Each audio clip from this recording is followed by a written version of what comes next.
জুলাই যোদ্ধাদের উপর আক্রমণ হচ্ছে বিভিন্ন জায়গায়, আমাদের উপর আক্রমণ হচ্ছে। দোষ আমাদের একটাই যে আমরা অন্যায়ের বিরুদ্ধে কথা বলতেছি। আক্রমণ করেন, অসুবিধা নাই, করতে করতে কে কোথায় যে পালায় আর ডুবে আল্লাহ তাআলা ভালো জানে। কিন্তু আমরা যা বলার জাতির অধিকারের জন্য আমরা বলেই যাব, আমাদের মুখ কেউ বন্ধ করতে পারবে না। আমরা বলি নাই যে আমাদের এতজন শহীদ হয়েছে আমাদের দলের, আমরা বলি নাই যে আমাদের দলের কেউ এই আন্দোলনের মাস্টার মাইন্ড ছিলেন। আপনারা সবাই তার সাক্ষী। আমরা 6 তারিখ থেকে বলি নাই যে আগামীকালকে নির্বাচন দিয়ে দেন। আমরা 2-4টা আবেদন জানিয়েছিলাম। প্রথমত আমাদের দলীয় সহকর্মীদেরকে, কারণ এই দলটি বড় মজলুম দল ছিল। যেই দলের এক এক করে 11 জন নেতাকে হত্যা করা হয়েছে ঠান্ডা মাথায়, 1000 কর্মীকে হত্যা করা হয়েছে ঠান্ডা মাথায়। নারী, পুরুষ, শিশু, বৃদ্ধ, কোনো বাছ বিচার ছিল না। যেই দলের কর্মীদেরকে যেখানেই সামান্য কোনো চিহ্ন পাওয়া গেছে চাকরি থেকে বরখাস্ত, বাড়িঘর থেকে বিতাড়িত, ব্যবসা প্রতিষ্ঠানের দখল নিয়ে নিছে, সেই দলটা কি পরিমাণ কষ্টে ছিল এটা বুঝাই যায়। আমরা কারো সাথে তলে তলে রাতের বেলা আপোষ করি নাই, আর দিনের বেলা গিয়ে রাস্তায় নেমে চিৎকার দেই নাই, এবং আমরা স্বৈরাচারের পারমিশন নিয়েও রাস্তায় নামি নাই। ওই পারমিশনের তোয়াক্কাও আমরা করি নাই। আমাদের যেটুকু সামর্থ্য ছিল দফায় দফায় তাই নিয়ে স্বৈর শাসনের আমরা প্রতিবাদ করেছি। আমরা আহ্বান জানালাম যে এই দেশ আমাদের, আমরা দেশকে ভালোবাসি, আপনারা শান্ত থাকুন, ধৈর্য ধরুন, আইন শৃঙ্খলা ফিরিয়ে আনতে নিজেরা উদ্যোগী হন, এবং কারো উপর থেকে এখন কোনো প্রতিশোধ নেবেন না। তবে বিচার পাওয়ার অধিকার সবার আছে। আমরা বিচার চাই, কিন্তু প্রতিশোধ চাই না।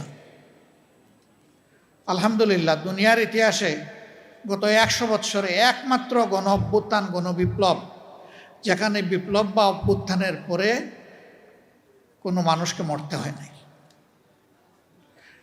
কারো দোকান ব্যবসা প্রতিষ্ঠান লুণ্ঠিত হয় নাই, কারো ঘর বাড়িতে আগুন জ্বালানো হয় নাই। এদেশের মানুষ দায়িত্বশীলতার পরিচয় দিয়েছে। কিন্তু দুর্ভাগ্যের বিষয়, 6 তারিখ থেকে একদল লোক চাঁদাবাজিতে ঝাঁপাইয়ে পড়ল। সব জায়গা থেকে আমাদের কাছে খবর আসলো। আমরা তাদের শীর্ষস্থানীয় 2 জন নেতাকে নিয়ে বসলাম। আমরা বললাম, শহীদদের রক্তের কসম, পঙ্গুদের পঙ্গুত্বের কসম, আল্লাহর দুহাই দিয়ে বলি, এদেরকে আপনারা থামান। আমাদের কথা তাদের ভালো লাগে নাই। ভালো লাগবে কিভাবে? স্বয়ং শস্যার মধ্যে ভূত থাকলে ভূত কিভাবে তাড়াবেন? মাথা থেকে পায়ের পাতা সবাই যদি এই অপরাধে জড়ায় পড়ে, তাহলে অপরাধীদেরকে বিরত রাখবে কে? রাখার তো কেউ নাই। কার্যত এখনো সেই মহোৎসব চলছে। আমরা নির্বাচনের দাবি করলাম না। আমরা আমাদের সহকর্মীদেরকে বললাম যে শহীদদের বাড়িতে যাও, মা বাপের পাশে দাঁড়াও, সান্ত্বনা দেও, তাদের জন্য দোয়া করো, নিজেদের যা কিছু আছে উজাড় করে দিয়ে সেইটা করো। হাসপাতালে হাসপাতালে আমরা ছুটে বেড়ালাম। যারা কাতরাচ্ছে, এই যে একজন এখানে বলে গেলেন, তার মাথায় হাত দিয়ে জিজ্ঞেস করেছিলাম, তিনি এই কথাটা বলেন নাই, যে এইভাবে আহত হয়ে পড়ে আছেন, আপনি কি মানসিকভাবে দুঃখিত নাকি কি বলবেন? আপনি বললো, আমি মোটেই দুঃখিত না, আমি সন্তুষ্ট। আমার জাতির জন্য আমি যে রক্ত দিতে পেরেছি, আমি তো বেঁচে আছি, কিন্তু আমার সহযোদ্ধারা তো অনেকে চলে গেছে। আমি জিজ্ঞেস করেছিলাম, আরেকবার যদি জাতির প্রয়োজনে? বলছে, আরেকবার কেন, যতবার প্রয়োজন হবে ততবার বেরিয়ে আসবে। পা কাটা হয়ে গিয়েছে। ঢাকা মেডিকেলে জিজ্ঞেস করেছি, তুমি তো আর পারবে না জাতির জন্য লড়াই করতে। কেন পারবো না? আমার তো একটা পা এখন আল্লাহ রেখেছেন, ওই এক পায়ের উপর ভর করে প্রয়োজনে জাতির জন্য আবার লড়াই করব। তাদের বদৌলতে পাওয়া এই নতুন বাংলাদেশে আমরা যদি তাদের সাথে বেঈমানি করি, আল্লাহ কি আমাদেরকে ছেড়ে দেবেন? আমরা সবাইকে আহ্বান জানিয়েছিলাম, এই শহীদ, এই আহতদেরকে সম্মান করুন, শ্রদ্ধা করুন, তাদের আকাঙ্ক্ষা বাস্তবায়নে এগিয়ে আসুন। এখানে একজন দাঁড়িয়ে বলেছেন যে যারা নিহত হয়েছে, শহীদ হয়েছে, তাদের মধ্যে বেশিরভাগ প্রান্তিক জনগণ, এমনকি তারা ছাত্রও ছিল না। একটা সংখ্যা ছাত্র, বেশিরভাগ শ্রমিক। সেই শ্রমিকের কি কোনো কোটার দাবি ছিল? তার সরকারি চাকরির আশা ছিল? সে ওঠার জন্য যায় নাই, সে গিয়েছিল ফেসিবাদ মুক্ত একটা বাংলাদেশ দেখতে। আজকে সবই রয়ে গেল। সেই কোটা অত্যন্ত নিকৃষ্টভাবে এখন বাস্তবায়ন হচ্ছে।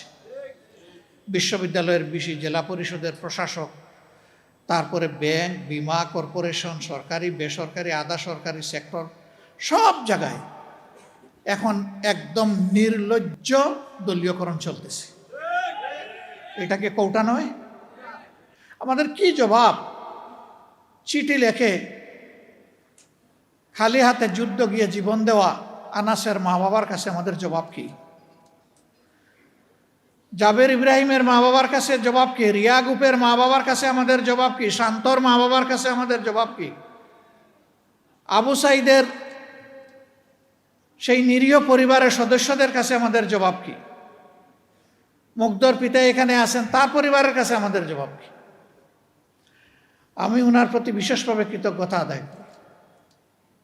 চেষ্টা করেছি আমি এবং আমার সহকর্মীরা ঘরে ঘরে শহীদ পরিবারে গিয়ে তাদের দোয়া নিতে। আমরা তাদের পরিবারেও গিয়েছিলাম, মেহরবানি করে ওনারা আমাদেরকে সুযোগ দিয়েছিলেন যাওয়ার। সেই সময়টা আমরা ফিল করেছিলাম যে প্রাথমিক ধাক্কা সামলানোর জন্য আমাদের সামর্থ্য অনুযায়ী সব পরিবারের হাতে আমরা কিছু উপহার তুলে দিতে পারি কিনা। এই পরিবারের গর্বিত অভিভাবক তিনি বলেছিলেন, আমার ছেলেটি ছাত্র হলেও ফ্রিল্যান্সার ছিল। আমার যদ্দূর মনে পড়ে তিনি বলেছিলেন যে সে তার পার্সোনাল অ্যাকাউন্টে আমাদের জন্য 24 লক্ষ টাকা রেখে গিয়েছে। এই টাকা আমাদের ফ্যামিলি চলছে, আপনারা এসেছেন, বলেছেন, আমরা খুশি, এটা আমাদের লাগবে না। সবচেয়ে গরিব পরিবার থেকে এটা দিয়ে দিয়েন আপনারা। এখানে যারা জীবন দিয়েছে, যাদের সন্তান চলে গিয়েছে, সেদিন তাদের প্রতি আমার রেসপেক্টের মাত্রা অন্য উচ্চতায় চলে গেছিল। আমি বলেছিলাম তার নামে ভালো কিছু করেন। বলছে ওইটাও তো সে রেখে গেছে।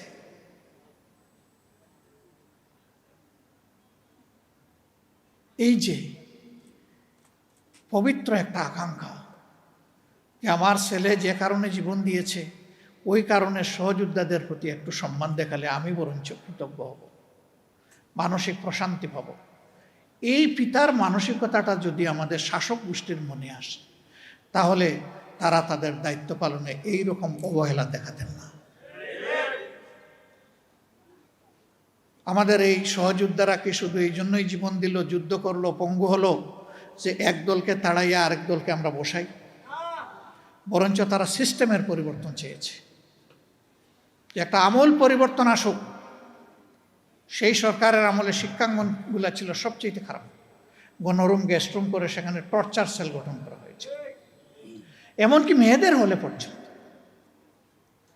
তো সেই অবস্থা থেকে আল্লাহ তাআলা আমাদেরকে নাজাত দিলেন। এখন মনে হচ্ছে আবার আমরা সেই একই অন্ধকার গলিতে ঢুকে যাচ্ছি। বাংলাদেশ জামাতে ইসলামী কি করবে? জামাতে ইসলামী কি সেই অন্ধকার গলিপথে হাঁটবে? ইনশাআল্লাহ না। এবং ইনশাআল্লাহ আমরা আশাবাদী, আমরা আস্থাশীল গণভোটের গণরায় এই বাংলার জমিনে বাস্তবায়ন হবে ইনশাআল্লাহ। আমরা ইস্যু ছাড়ব না।